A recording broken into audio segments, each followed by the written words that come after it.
Shalom Aleichem. Dans la suite de nos cours concernant le ta'alich de la Géoula, le processus de dévoilement messianique,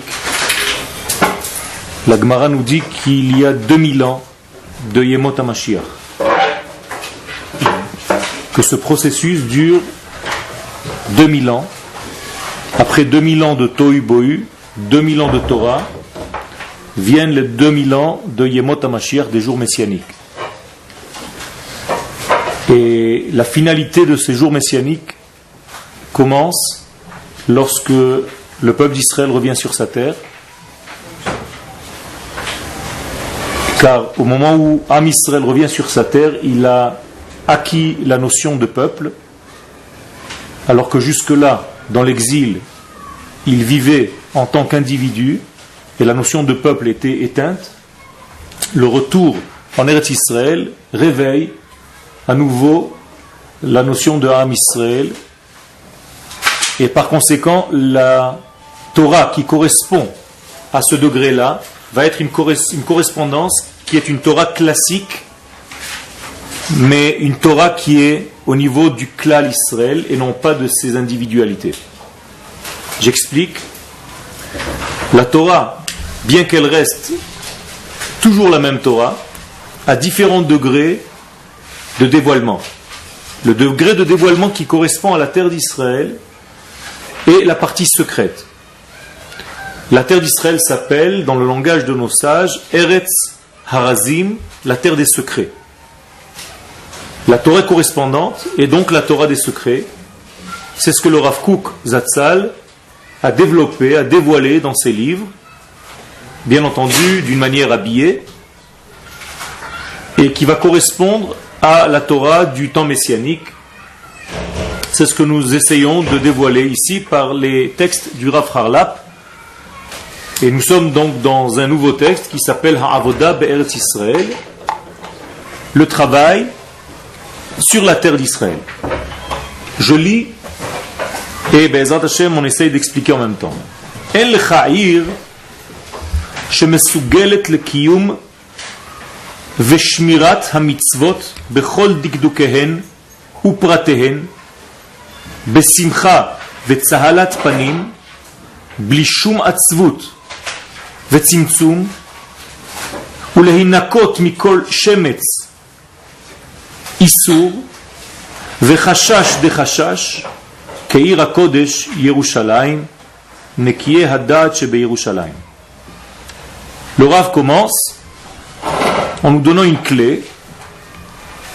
Il n'y a pas de ville dans le monde qui est capable, qui a une ségoula, qui a reçu une qualité intrinsèque telle que la ville de Jérusalem. Pourquoi? Cette ville, dit le Rav, Mesugelet le Kiyum, elle est capable de réaliser le divin. On a expliqué dans des cours précédents que pour réaliser le divin, il faut développer une force capable de résister à la lumière divine. Si la lumière divine entre dans un lieu qui n'est pas capable de recevoir cette lumière immense, ce lieu se détruit. Vous comprenez bien que l'ustensile, le contenant, qui doit recevoir la lumière divine, doit avoir les qualités de cette lumière divine, pour pouvoir lui résister. Si je mets un liquide chaud dans un verre en papier très fin, ce verre en papier va se détruire complètement et le contenant ne va plus rester un contenant. Le liquide, dans cette chaleur, va détruire l'ustensile. De la même manière, la lumière divine, lorsqu'elle rentre dans ce monde, elle est obligatoirement doit passer par une ville qui est capable de résister à cette lumière. Cette ville s'appelle Yerushalayim, c'est pour ça que son nom est au pluriel. Yerushalayim, car il y en a deux degrés de Yerushalayim. Yerushalayim Shel Ma'ala, la Jérusalem céleste, c'est-à-dire l'idéal divin, Yerushalayim shel mata, la Jérusalem terrestre, celle dans laquelle nous vivons, qui dévoile la Jérusalem céleste, comme l'âme et le corps. Le corps dévoile l'âme, Jérusalem d'en bas dévoile la Jérusalem d'en haut. Et il y a une règle, Dieu ne rentre pas dans la Jérusalem d'en haut tant que les enfants d'Israël n'entrent pas dans la Jérusalem d'en bas. Autrement dit, Dieu a juré, s'est fait un serment lui-même, Lo ekanes le Yerushalayim shel ma'ala, je ne rentrerai pas dans la Jérusalem céleste, c'est-à-dire moi-même, Dieu, je ne manifeste pas mon idéal divin, tant que vous, les enfants d'Israël, ne fassiez pas le pas de rentrer, de revenir dans la Jérusalem d'en bas. Ce qui veut dire, avec des mots simples, que la Géoula dépend de notre retour à Yerushalayim. Lorsque le peuple revient à Yerushalayim, alors Dieu peut commencer son processus de fin des temps. Lui-même descend, rentre dans la Jérusalem d'en haut, qui elle-même va se dévoiler dans la Jérusalem d'en bas.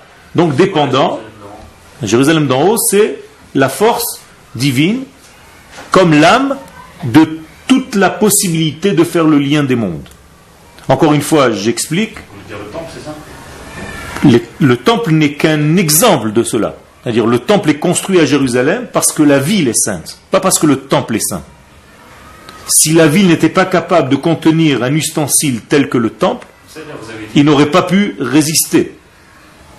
Je te demande, je pose la question, est-ce que Jérusalem est sainte parce qu'on a construit le temple là-bas? Ou est-ce qu'on a construit le temple parce que Jérusalem est sainte? Quelle est votre question? Quelle est votre réponse? Les deux? Non. La deuxième, d'accord. En effet, on construit le temple dans le lieu qui peut contenir ce temple.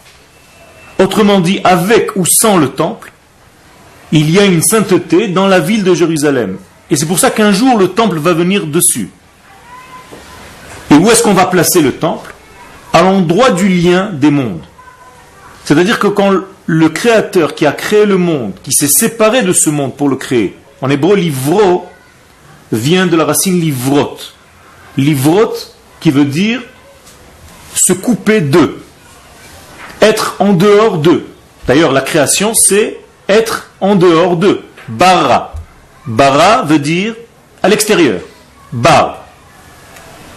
Lorsque Dieu crée le monde, il sort de lui cette création qui s'appelle le monde. Donc il y a une séparation entre lui et le monde qu'il vient de créer. Dans cette condition-là, le monde va mourir, car il est sorti du divin, mais il est seul. Comme un bébé qui est sorti du ventre de sa mère et qui est seul. Il est sur le point de mourir.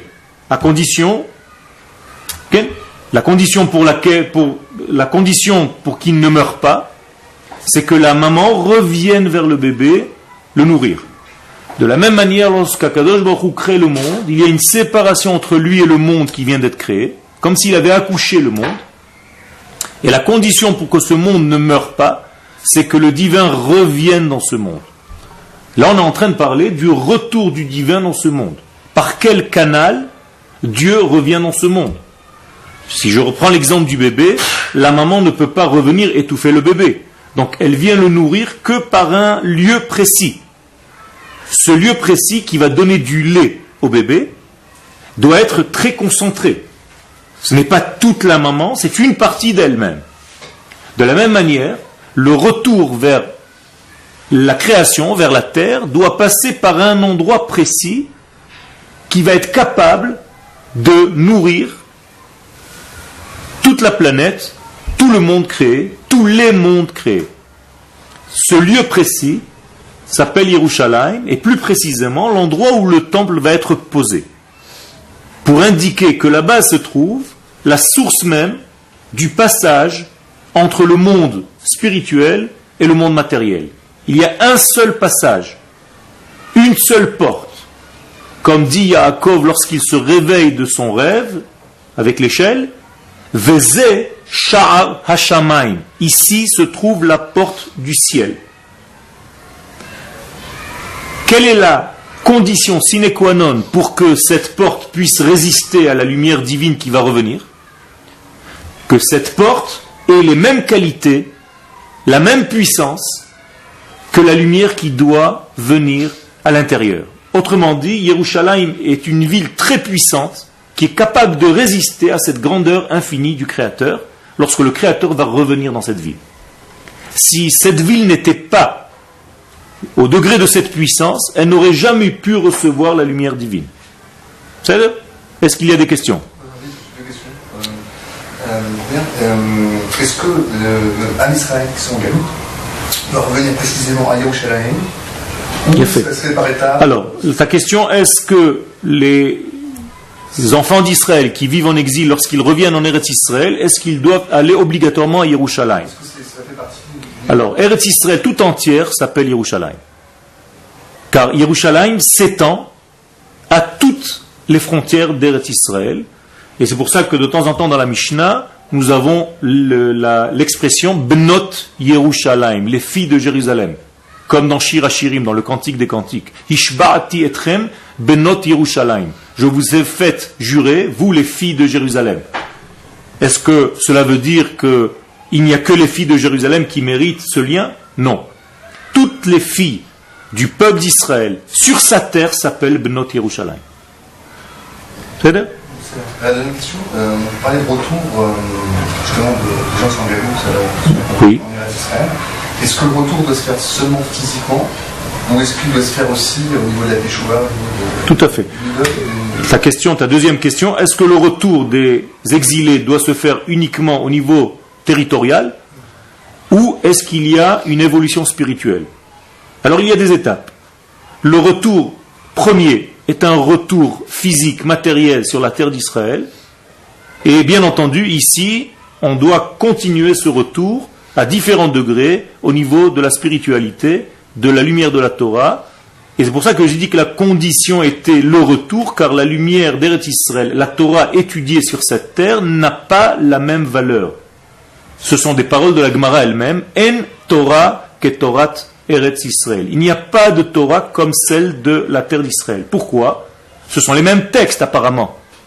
Mais ici, la force de la spiritualité peut se dévoiler pleinement parce que, disent les sages, Avira de Eretz Israël markim. L'air d'Eretz Israël, les molécules de l'air d'Eretz Israël sont différentes des molécules de l'air de l'extériorité. Ce n'est pas mesurable peut-être par des appareils, mais les sages nous disent que la sagesse divine peut se dévoiler dans cet air qui est un air kadosh, tahor, alors que à l'extérieur, les sages nous disent cette expression Avira de'eretz ha'amim tameh. L'air des pays autour d'Eretz Israël, en dehors d'Eretz Israël, est un air impur, mais ce n'est pas la vraie traduction. Tameh en hébreu veut dire imperméable. Atum. Tameh, c'est les mêmes lettres que metumtam, bouché. Donc l'air en dehors d'Eretz Israël est un air qui bouche l'esprit et le cœur des hommes. Donc la Torah ne peut pas rentrer, pénétrer pleinement. En dehors d'Eretz Israël. En Eretz Israël, c'est l'inverse. Il n'y a pas de défaillance et quelqu'un qui veut vraiment avancer, avance à des degrés incroyables. Okay. Tu avais toi aussi une question avant. Elle a été résolue. Vous avez dit tout à l'heure que quand Dieu a créé le monde, il est sorti de lui. Vous n'avez pas survécu comme l'enfant. D'accord. Par contre, on nous dit à côté aussi que toute chose qui est dans ce monde, et une partie de Dieu en fait partie. D'accord. Comme le bébé. D'accord. Génétiquement, le corps, c'est le sang du corps de la maman. Donc D'accord. Alors comment maintenant on peut dire que la seule chose qui permet donc en fait à Dieu, c'est de revenir, si déjà il est déjà là. Alors justement, c'est de ça que je parle. Quand on parle de revenir, on parle de se dévoiler. Être là, Dieu est toujours présent. Il n'a jamais quitté ce monde. Quand on dit quitter, ta question est bonne, c'est se cacher. Et le dévoilement, c'est pour ça que le mot dévoilement est juste, c'est qu'il se dévoile alors qu'il est toujours là, mais d'une manière cachée. Moralité, Dieu n'a jamais quitté ce monde, mais quitter ce monde veut dire se cacher. De la même manière qu'un papa se cache pour voir comment l'enfant se débrouille tout seul, mais il est là. Okay? C'est un exemple.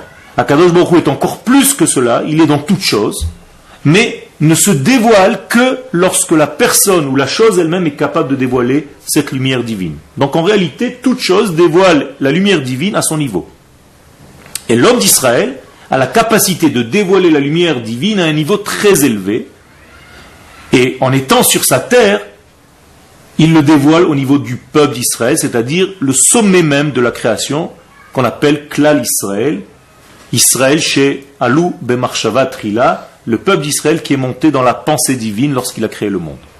Ça, c'est réalisable en Eretz Israël lorsque le peuple revient sur sa terre. Ça veut pas dire que si Rachid avait été en Eretz Israël, il aurait été encore plus intelligent. Bevadaï. Rabbi Nachman de Breslev explique lorsqu'il est venu dans un séjour très court en Eretz Israël et qu'il est reparti, il a écrit un texte qui disait « J'ai étudié sur la terre d'Israël des choses que je ne pouvais jamais étudier ailleurs. Je suis arrivé à des niveaux incroyables de sagesse, mais malheureusement je n'ai pas pu rester pour X et X raisons, peu importe.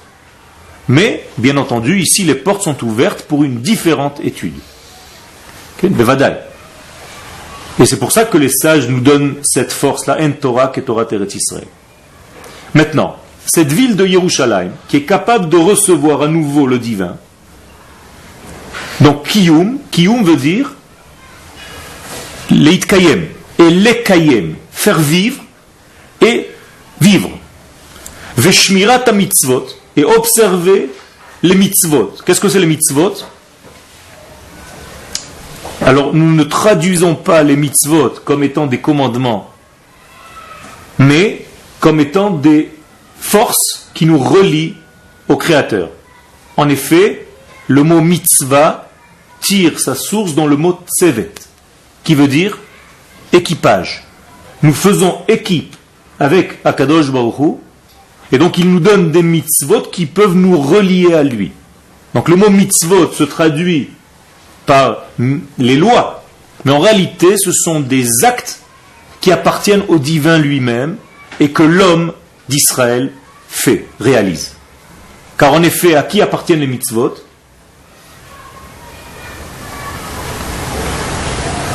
À qui sont les mitzvot? À Hachem. Asher kideshanu be mitzvotav et pas be mitzvotenu.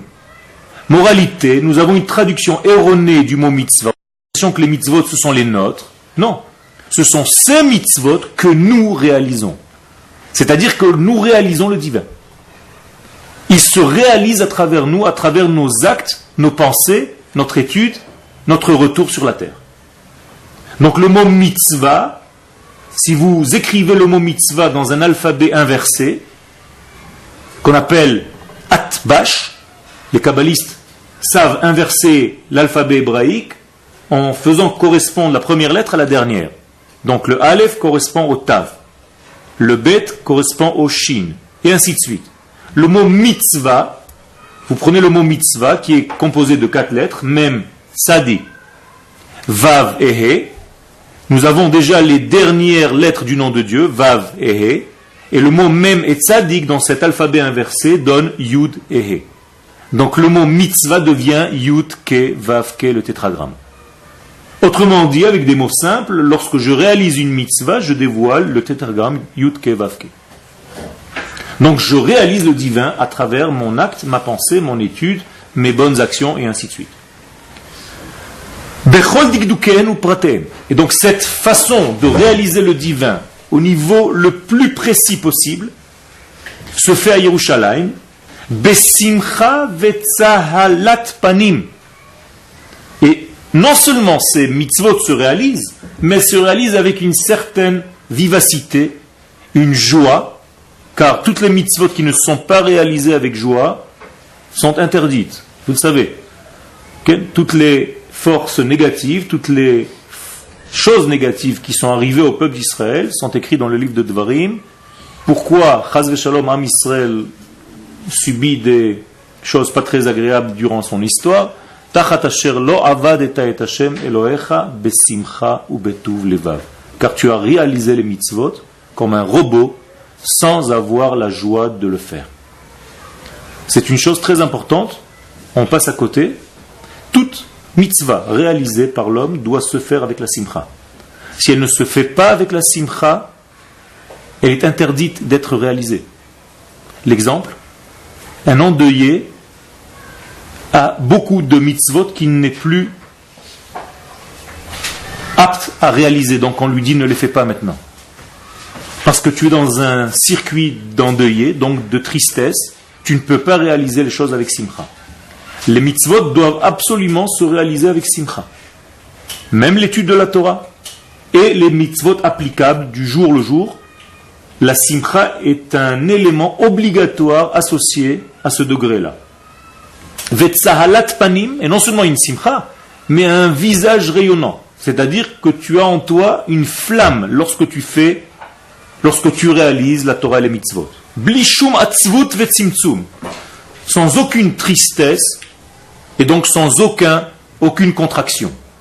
Tzimtzum, contraction des choses. Donc au lieu d'être large, la tristesse ferme l'homme. Alors que la joie ouvre l'homme, la tristesse le ferme. Moralité, il n'est plus un canal suffisamment puissant, fort pour réaliser le divin. Quand est-ce qu'on arrive à un degré de dévoilement vraiment au niveau maximal? Lorsque l'homme devient prophète. Pour devenir prophète, il faut être dans un état de simcha, obligatoirement. Il n'y a aucun prophète qui prophétise qui est dans un état hors de la simcha. Impossible. Dieu ne passe pas chez l'homme qui est dans un état de tristesse. Preuve, Yaakov Avinu, lorsque Yosef disparaît, durant toute l'époque où Yaakov est séparé de son fils Yosef qu'il aimait tant, Yaakov ne reçoit aucun message de Dieu. Il n'y a plus de dévoilement chez Yaakov. La seule raison, car Yaakov ne se trouve pas dans la joie. Vous voulez devenir prophète? Vous voulez avoir un contact avec le divin? Vous voulez que le divin parle par vous, passe par vous, se dévoile à travers vous dans le monde? Vous avez obligatoirement la mitzvah d'être besimcha tamid. Et c'est pour ça que sans cette simcha, il n'est pas possible d'être réalisé. Or, le Rav nous dit ici que cette simcha se dévoile à Yerushalayim. Moralité, en dehors d'Eretz Israël, on ne peut pas être joyeux. Et donc, si on ne peut pas être joyeux, on ne peut pas recevoir la prophétie. Est-ce qu'il y a un prophète, un seul, qui prophétise en dehors d'Eretz Israël, si ce n'est pas en rapport avec Eretz Israël? Ça n'existe pas. Tous les prophètes prophétisent en Eretz Israël, car ils sont dans l'état de Simcha, ou alors pour Eretz Israël. Il était prophète, il n'avait rien à voir avec Israël et tout ça. Pour Eretz Israël, pour le retour. Non, c'est pas un prophète. Ça ne s'appelle pas une prophétie. C'est ce qu'on appelle Ruach HaTum'a. Tu veux me parler de Bilham? Oui. Bilham, c'est un prophète des nations. Oui, mais Bilham prophétise pourquoi? Pour Israël, pour son retour. Quand Israël, tu rentreras sur la terre, tu feras. Tout est par rapport à la terre d'Israël. Pourquoi? Tout simplement, encore une fois, la seule raison, c'est qu'il n'y a pas de joie en dehors de la terre. Or, s'il n'y a pas de joie, il n'y a pas de prophétie. Donc, tout prophète, obligatoirement, se dévoile à travers les frontières d'Eretz Israël. Si nous avions aujourd'hui la capacité, on se baladerait avec un prophète pour savoir les vraies frontières de la terre d'Israël. Vous avez compris pourquoi? Je sors en voiture avec le prophète. Quand le prochain prophète réapparaîtra, alors on va le prendre dans une voiture et on va rouler avec lui. Et là où il reçoit de la prophétie, c'est la terre d'Israël. Là où il ne reçoit plus, ce n'est plus la terre d'Israël, donc on peut fixer la frontière. C'est exactement comme je vous dis. C'est-à-dire que la frontière d'Eretz Israël, c'est la prophétie ou la non-prophétie. Donc un prophète peut savoir physiquement, réellement, où il prophétise, où est-ce qu'il reçoit, où est-ce qu'il ne reçoit plus. Et on pourra donc fixer la vraie ligne de la frontière d'Eretz Israël. Aujourd'hui, nous n'avons pas de prophète, donc nous n'avons pas la capacité de le faire, mais c'est comme ça que ça marche. Pourquoi Jonas sort de la terre d'Israël? Pourquoi il se sauve? Il échappait à quoi? À la névoie. En dehors d'Eretz Israël, il n'y a plus de prophétie, donc il ne veut plus avoir affaire avec la prophétie, donc il se dit en sortant de la terre d'Israël, je ne vais plus entendre la voix divine. Vous comprenez ce qui se passe? Le peuple en dehors de sa terre n'a pas la prophétie, il a perdu le contact avec le divin au niveau de sa nation. Donc il y a un tzimtzum, une paresse, une contraction, une tristesse. Okay. Je n'ai pas compris, parce que on n'a pas de prophète. Et en même temps, vous avez dit que la prophétie doit se réaliser par nous-mêmes. Alors il y a un retour, tout doucement. La prophétie n'est pas encore à son degré maximum, mais on est en train de redevenir prophète. Les enfants et les petits-enfants qui sont en train de naître sont déjà à des niveaux supérieurs à ce que nous sommes, nous, aujourd'hui. Et donc toutes les nouvelles générations, Be'ezrat Hashem, vont avoir des degrés de prophétie de plus en plus puissants, jusqu'à ce que Be'ezrat Hashem se réalisent les paroles du prophète Yoël, Ken venib ubnechem ubnotechem. Vos fils et vos filles vont devenir des prophètes. Pourquoi les fils et les filles? Parce que plus on avance dans les générations, plus la prophétie revient dans le peuple d'Israël, car il est revenu sur sa terre. D'ailleurs, l'une des facettes de la prophétie, c'est le rêve. Lorsqu'on revient en Eretz Israël, nous sommes déjà dans un état de prophétie. Beshuv Hashem et Shivat Tzion hainu kecholmin.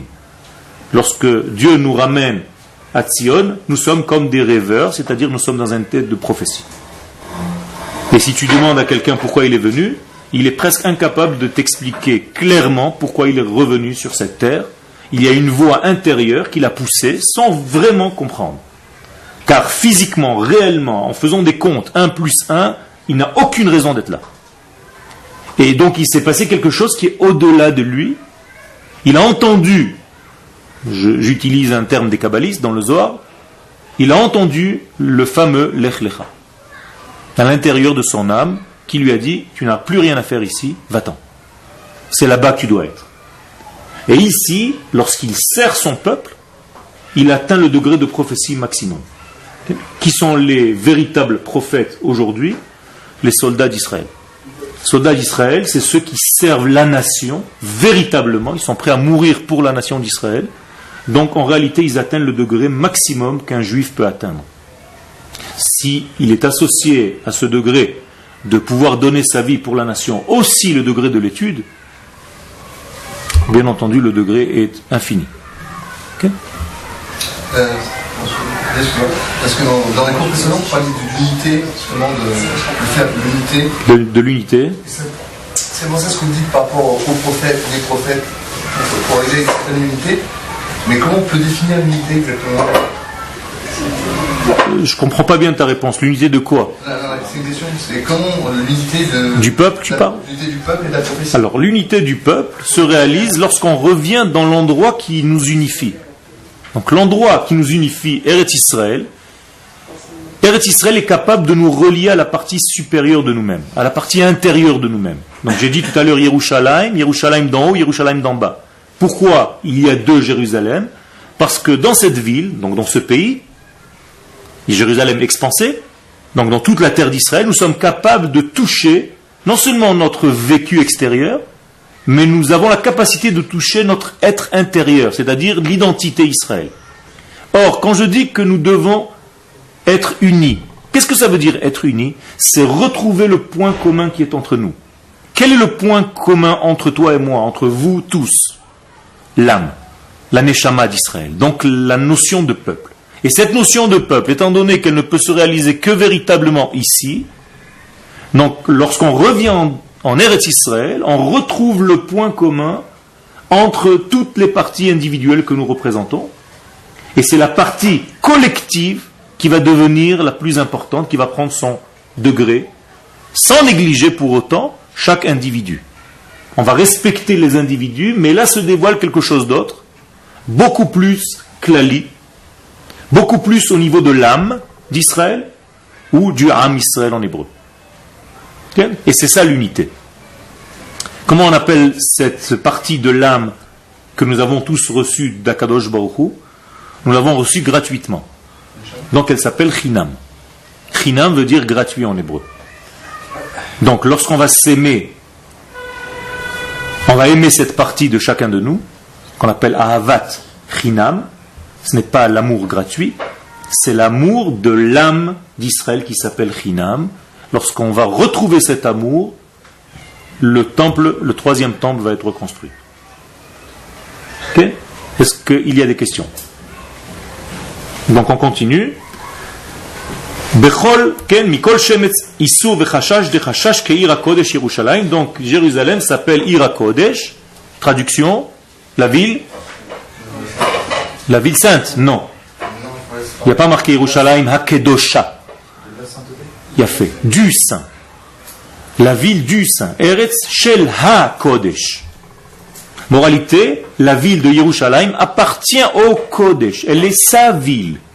Et non pas la ville sainte. Quelle est la différence entre la ville sainte et la ville du saint, béni soit-il? C'est que la ville sainte, elle a peut-être reçu des gouttes de sainteté. Ce n'est pas le cas. La ville du saint, c'est la ville qui appartient au saint, béni soit-il. Donc il est pleinement dans cette ville. C'est à lui. C'est sa maison, sa demeure. De la même manière que le langage hébraïque s'appelle Lashon HaKodesh. Donc le langage du saint, béni soit-il. Et pas la langue sainte. Vous comprenez la différence? C'est sa langue, c'est lui qui parle cette langue, et moi, lorsque je parle cette langue, malheureusement pas ici dans ce cours, mais c'est à ça que vous devez arriver, c'est d'étudier la Torah dans sa langue, dans la vraie langue, alors se dévoile beaucoup plus de lumière. Troisièmement, Eretz Israël s'appelle Eretz HaKodesh, donc la terre du Saint béni soit-il, et pas la terre sainte. The Holy Land, c'est pas pour nous. C'est une terre sur laquelle on a fait spritz, on a jeté quelques gouttes de sainteté et elle est devenue sainte. Ce n'est pas de ça qu'il s'agit, il s'agit de la ville du Saint, béni soit-il. Nekiye Hadat Shebe Yerushalayim, c'est pour ça que le sage, donc le Rav Harlap, alav Shalom, termine son petit paragraphe, Nekiye Hadat Shebe Yerushalayim, à Jérusalem, donc sur la terre d'Israël, il y a ce qu'on appelle les propres de la connexion, les propres de la connaissance. Car en effet, le mot da'at ne se traduit pas par connaissance au niveau information, mais connexion des choses. Da'at, c'est une union intime, très puissante, qui a des conséquences, qui a des générations qui sortent. Adam yada et trava, l'homme a connu sa femme, Vatahar, elle était enceinte. Ça veut dire que lorsqu'Akadosh Baruch Hu dévoile son da'at dans le monde, il passe par un degré d'union avec la terre d'Israël, le peuple d'Israël, et cette union entre lui et nous donne des enfants spirituels et des enfants matériels, c'est-à-dire des fruits, des légumes, des champs qui fleurissent, et toute l'abondance spirituelle et matérielle. D'où vient cette abondance? Parce qu'il y a un contact entre le peuple et Akadosh Baruch Hu, et entre le peuple et sa terre. C'est pour ça que vous n'avez pas de fin des temps aussi claire que lorsque la terre d'Israël donne ses fruits. Donc si quelqu'un vous demande est-ce que nous sommes dans la Géoula, vous lui dites oui, va voir ce qui se passe à Machane Yehuda. Va voir les fruits du marché de Machane Yehuda, et là-bas tu verras que la Géoula est déjà commencée. Et ceux qui se posent la question est-ce que la Géoula a commencé, vous leur répondez ça ressemble à celui qui, à midi, demande quand est-ce que le jour se lèvera. C'est aussi bête de poser cette question. Est-ce que la Géoula a déjà commencé? Tu lui dis, est-ce que le soleil s'est déjà levé? Mais il va te dire, mais il est déjà midi, bien sûr qu'il s'est levé. Et tu dis, ta réponse est déjà là. Pourquoi on dit que Jérusalem c'est la ville d'or? La ville d'or. Tout simplement parce que elle a des reflets dorés par les pierres de Jérusalem lorsque le soleil se couche. Yerushalayim Shel Zahav, c'est l'un des cadeaux, ce n'est pas sorti par Naomi Shemer seulement dans la chanson Yerushalayim Shel Zahav, c'est un cadeau que Rabbi Akiva a offert à sa femme, un collier qui représentait Yerushalayim, il a appelé ce collier Yerushalayim Shel Zahav. Et après on a rajouté Veshel Nechoshet, Veshel Or, de cuivre et de lumière. Okay. On passe à la suite. Avodat Hashem be'eretz Israël. Le service de Dieu. Ce qu'un homme d'Israël doit faire sur la terre d'Israël.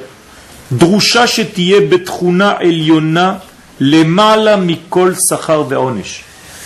Doit se faire à un niveau tellement élevé qu'il est au-delà de la récompense et de la punition. Je répète, vous avez compris ou pas? Lorsqu'on travaille, lorsqu'on sert Dieu en Eretz Israël, ça ne doit pas se limiter à des valeurs comme punition, récompense. Si vous servez Dieu pour recevoir une récompense, vous n'êtes pas encore au degré d'Eretz Israël. Si vous avez peur d'une punition, vous n'êtes pas encore au degré d'Eretz Israël. Pourquoi?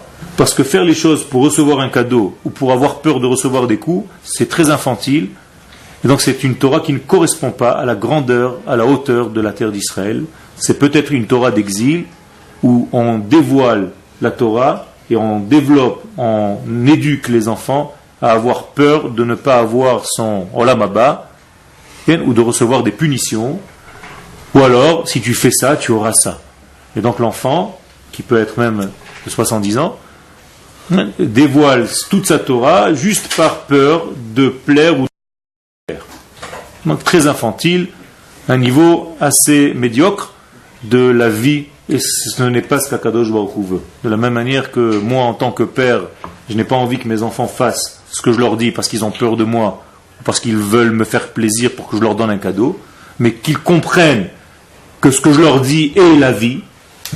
De la même manière, Akadosh Baruch Hu attend de nous une certaine bagroute, une certaine maturité, et ne pas rester au ras des pâquerettes avec une Torah du ras des pâquerettes, d'avoir peur des punitions ou de recevoir des récompenses.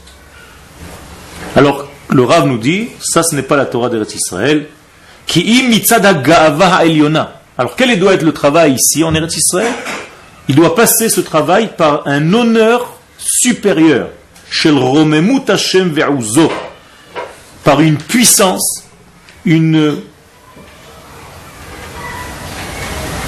ga'ava, un orgueil national, que l'homme sur sa terre d'Israël, lorsqu'un juif revient sur cette terre, doit ressentir un orgueil de la nation d'Israël qui est revenue sur sa terre, avec une puissance qui peut passer même par une puissance militaire, par une puissance économique.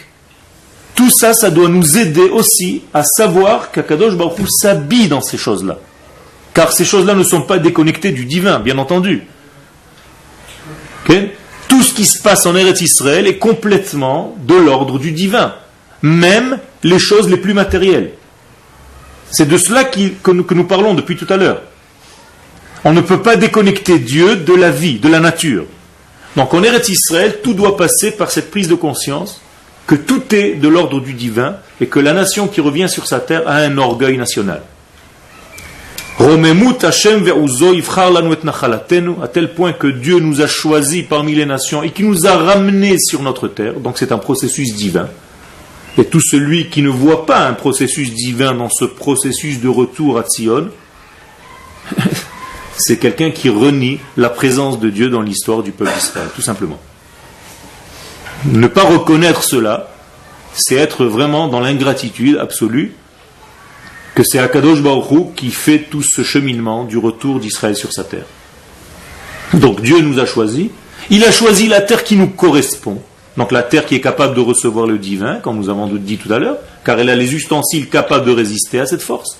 De la même manière, le peuple d'Israël a la capacité de dévoiler le divin, car lui aussi a été fabriqué par une certaine matière spirituelle qui lui permet de dévoiler le divin. Je parle un petit peu trop haut ou c'est clair ce que je dis? Et Geon Yaakov Asher Ahev Sela. Et tout ceci vient d'une seule chose. Parce que Dieu nous aime. Parce que Akadosh Baruch Hu aime Yaakov, Yaakov étant la source d'Israël, Dieu aime Israël.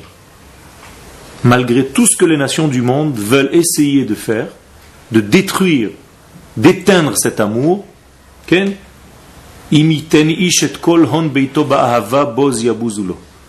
Akadosh Baruch Hu n'éteindra jamais l'amour qu'il a pour Israël. Il y a un amour au-delà de la raison, un amour infini. Ahavti etrem neum Hashem. Je vous ai toujours aimé, dit Akadosh Baruch Hu, je le jure par mon nom. Ahavat olam ahavtanu, c'est ce que nous disons dans la Tfila, qui nous a aimé d'un amour infini, et ainsi de suite. Donc David Ameler, dans les Teilim 47, nous dit que Akadosh Baruch Hu, c'est une règle Et Yaakov ahavti, va'ohav et Yaakov. J'ai toujours aimé Yaakov, j'ai toujours aimé Israël. Vezoy asiba. Et c'est donc la raison, l'enefilut be'eretz Israël, shemitonenim al ze harbe yir'e Hashem. C'est pour ça que nous tombons, que nous avons des chutes, que nous avons des défaillances, d'Afka, précisément en Eretz Israël. Pourquoi?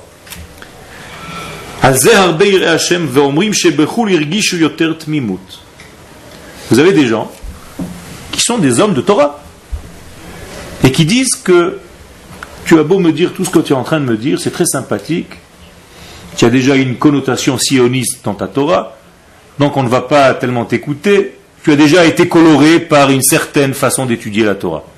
Non, ça ne m'intéresse pas trop. Pourquoi? Je vais te dire pourquoi. C'est toujours la personne qui raconte. Tout simplement parce que, avec tout ce que tu me racontes sur Eretz Israël, moi, lorsque j'étais en France, ou au Canada, j'ai ressenti encore plus de sainteté lorsque j'étais dans ma petite yeshiva du quartier. Et tout ce que tu es en train de me raconter sur Eretz Israël, avec toute la grandeur de la Torah, il n'y a pas d'air comme l'air d'Eretz Israël, il n'y a pas de Torah comme la Torah d'Eretz Israël, je m'excuse, mais sur cette terre d'Eretz Israël, je ne ressens pas les mêmes choses. Vous avez déjà entendu ce genre de réflexion? Bien fait. Nous disent les Chachamim,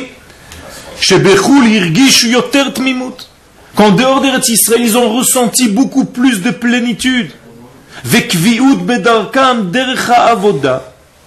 Et ils ont ressenti beaucoup plus qu'ils servaient à Kadosh Baruch Hu. Et d'une manière régulière, continue, avec une certaine tranquillité. Et ces personnes continuent de dire, car en effet, depuis que je suis venu en Eretz Israël, ici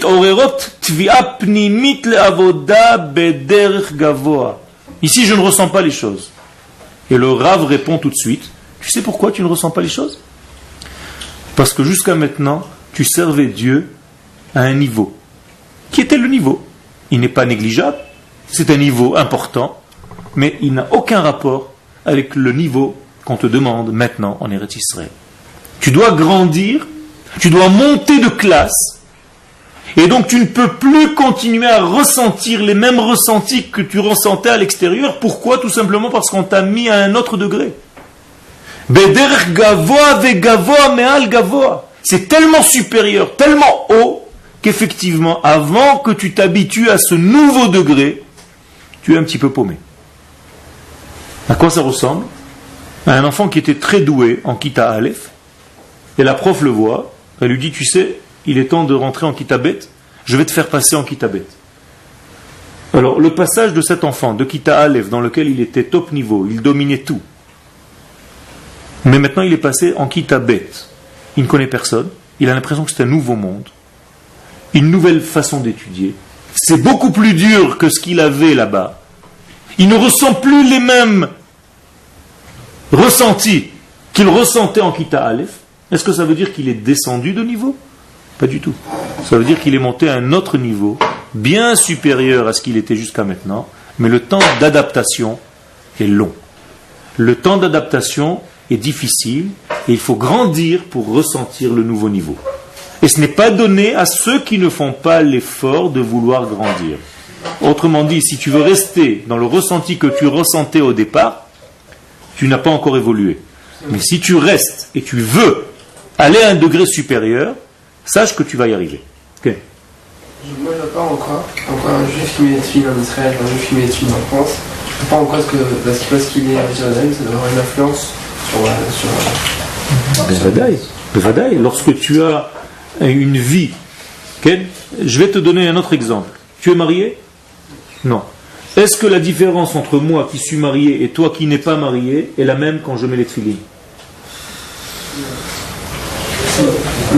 Non? Bien sûr que oui. Bien sûr que si. Tout changement dans ta vie te fait réaliser la chose différemment. Ah, mais dans ces cas, il y a plein d'autres changements qu'il faut prendre en considération. Pourquoi Dafka? Bien sûr, bien sûr. Sauf que la Torah nous dit précisément que la chose principale que nous devons faire, c'est de monter, c'est une mitzvah. C'est pas une invention de l'homme ou de quelques rabbins sionistes. C'est une mitzvah. Kadosh Baruch Hu nous dit que la réalisation véritable, et en plus tu prends l'exemple que le Sifri prend, en disant que mettre les tefilines en dehors d'Eretz Israël, ce n'est pas évident. À tel point que la Torah dit continue à mettre les tefilines même quand tu es là-bas. Et le Sifri pose la question, mais pourquoi c'est pas évident que je vais continuer à mettre les tefilines même quand je suis en exil? Le Sifri te dit non, c'est pas évident du tout. C'est pour ça que je te dis de continuer à les mettre. Parce que tu mets les tefilines en dehors d'Eretz Israël juste pour te souvenir de la mise des tefilines quand tu reviendras en Eretz Israël. Begeder hatzivil tzionim, c'est juste des balises pour ne pas oublier la mise des tefilines. Tu te rends compte de ce que dit le Sifri? Très grave.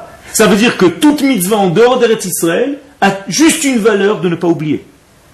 Et lorsque tu reviens en Eretz Israël, ça ne sera pas comme quelque chose de nouveau. Je te cite précisément le Sifri.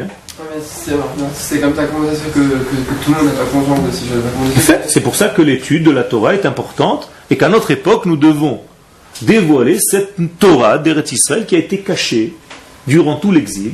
Ça fait 2000 ans que nous souffrons de ce noir, de ces ténèbres, et ça fait que 60 ans que nous sommes revenus sur la terre, c'est encore frais.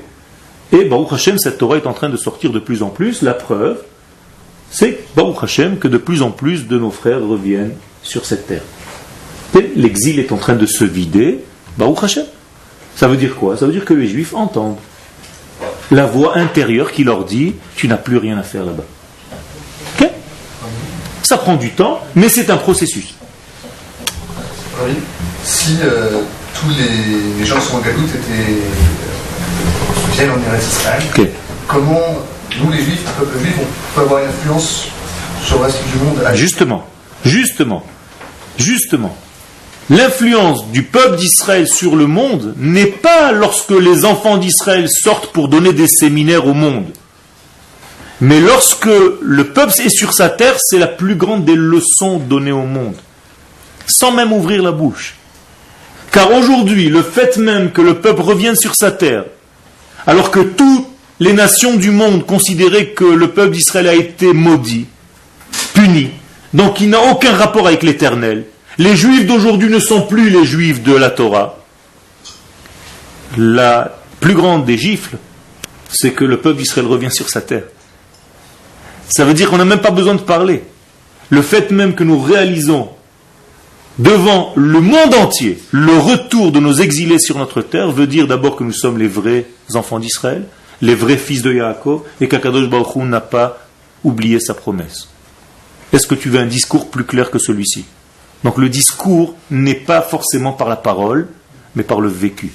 Et c'est exactement la même chose lorsque vous devez convaincre quelqu'un d'en dehors d'Eretz Israël de venir ici. Comment vous pouvez le convaincre? Pas en faisant des discours, en venant, en vivant bien, en gagnant votre vie, en faisant tout pour réussir ici, et tout simplement lorsque votre voisin, votre copain, votre ami verra votre réussite ici, il voudra revenir aussi. Tu n'as besoin d'aucun discours. Aucun discours. Juste réussi. Il faut que tu fasses tout pour réussir ici. Et c'est ça l'effort que tu dois faire. Dans tous les domaines. Pas seulement au niveau de la Torah. Tu dois réussir à te défendre, à avoir une puissance économique. Il faut que tu gagnes de l'argent. Il faut que tu sois très puissant ici dans tous les domaines. Fais-le. Essaye de le faire. Bats-toi. C'est beaucoup plus difficile car le niveau est supérieur, encore une fois. Mais lorsque tu le feras, tu vas convaincre des centaines de personnes de venir comme toi. C'est la meilleure manière. Tu n'as même pas besoin de parler. D'ailleurs, taisez-vous quand vous allez en France. Vous allez voir vos anciens copains qui viennent et qui se sentent un petit peu pas bien et qui disent, tu sais, moi aussi j'ai envie de venir, il va te tourner autour. Okay? Alors que tu dis rien. Si tu commences à parler, tu gâches. Il vaut mieux se taire. Il verra tout seul ce que tu es en train de devenir, ce que tu es devenu, et cette fierté, cette grandeur va tout simplement éclairer son envie, va aiguiser son envie de venir. Okay? C'est comme ça que ça marche. C'est par le vécu, par la vision des choses. Je n'ai pas besoin de dire à mes enfants, mets les tefilines, va faire mincha. Non, moi je mets les tefilines, je vais faire mincha. Mon fils voit que son père a grandi comme ça, toute sa vie, eh bien le fils va continuer à faire. Mais si tout passe par la parole, fais, c'est pas forcé que ça marche. Le meilleur exemple, c'est le vécu et l'action elle-même. Clair? Donc, il faut monter de niveau. C'est sûr que c'est difficile, mais apparemment, les choses difficiles sont les choses vraies. Shlosha dvarim, Akadosh Baruch Hu natan matana l'Israël, velo netanam ela al yedei yisurim. 3 grands cadeaux Dieu donne à Israël, mais il les donne, c'est pas un vrai cadeau, avec de grandes épreuves. Quels sont ces 3 cadeaux? La terre d'Israël, la Torah d'Israël et le Olam Haba. Moralité, la terre d'Israël est difficile à acquérir. On le sait, vous le voyez, vous le vivez. Mais lorsque vous allez l'acquérir par un effort continu et réel, avec un amour d'Akadosh Baruch Hu et une prise de conscience de ce que vous faites ici, vous allez l'atteindre. Et lorsque vous allez l'atteindre, vous allez faire des jaloux. Okay? Et on a le droit d'être jaloux pour ce genre de choses. Comme on a le droit d'être jaloux de quelqu'un qui est grand en Torah. J'ai envie de devenir comme lui. C'est une jalousie acceptable dans la Torah. Kin'at sofrim tarbe chokhma. La sagesse se dévoile justement parce que nous sommes jaloux. Quand je rentre dans un cours d'un certain rave et que je vois sa connaissance, je sors dégoûté, premier degré. Je me dis, mais comment je vais devenir un jour comme ça, ou même pas arriver à son nombre? Eh bien, ça doit me stimuler pour commencer à ouvrir des livres, à ouvrir mon cerveau, à ouvrir mon cœur, à ouvrir tout ce que je suis, pour essayer de devenir un peu mieux que ce que je suis aujourd'hui. Tout simplement. Et ça ne doit pas me paralyser en me disant, je ne vais jamais y arriver, laisse tomber. Ah, il y a plein de religions en Israël, il y en a plein qui étudient la Torah et qui ont pas cette chaîne à la comment ça se fait? Et alors il faut éduquer une génération tout entière. Même si des gens sont dans la Torah, ça ne veut pas dire que cette Torah est uniquement la Torah qu'ils ont compris. Il y a beaucoup de facettes dans la Torah, et il faut éduquer toute une génération à faire un équilibre entre tous les degrés de la Torah. Et l'une des raisons que dit le Rav Kook, c'est tout simplement parce qu'ils n'ont pas étudié les secrets de la Torah. Tout celui qui étudie les secrets de la Torah rentre automatiquement dans ce genre de discours, car il touche la vraie Torah de la terre d'Israël, la Torah donc des secrets, avec des mots simples, le Zohar de Rabbi Shimon Bar Yochai. C'est le livre du Mashiach. Pour comprendre ce livre, il faut un vêtement. Le vêtement a été donné, grâce à Dieu, dans les livres du Rav Kook. Et donc les gens qui étudient commencent à comprendre ces genres de choses, et tu verras que les choses vont s'améliorer et s'aiguiser au fur et à mesure que le temps passe. Donc on ne peut pas juger à ce qu'on voit aujourd'hui parce que c'est très court, c'est très petit. 60 ans dans l'histoire du monde, c'est rien. Mais Zad Hashem, les choses se développent et prennent leur couleur au fur et à mesure que nous avançons. Quelle heure est-il? Nous avons encore 3 minutes. Donc Vekayam Nigut Pnimi. Donc il y a une contradiction intérieure. Al Kol Ha'ergeshim Akeim Shel Hagalut. Vous voyez, le Rav dit ici qu'il y a une contradiction intérieure entre ce sentiment éteint, foncé, que je ressens lorsque je vais en exil, et la lumière que je ressens lorsque je reviens sur ma terre. C'est-à-dire, il faut que tu arrives à un certain degré où toi-même tu vas sentir la différence quand tu vas sortir. Quand tu vas repartir pour un voyage, pour quelque chose, tu vas te sentir étranger. Au moment où tu commences à te sentir étranger là-bas, ça veut dire que tu es en train de rentrer ici. Mais si tu as toujours besoin d'aller respirer là-bas, ça veut dire que tu n'es pas encore rentré ici.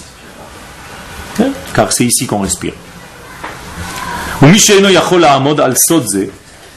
celui qui n'arrive pas à atteindre ce secret, celui qui n'arrive pas à monter, à comprendre malgré ce que je viens d'expliquer, dit le Rav, ou alors pire, il est têtu, il ne veut pas bouger de sa position. La Ramod al-Darko Ayeshana, il veut rester dans son chemin ancien, arrête de me saouler. Moi j'ai des rabbanim qui me disent comme ça, et ce n'est pas ce que tu es en train de me dire ici.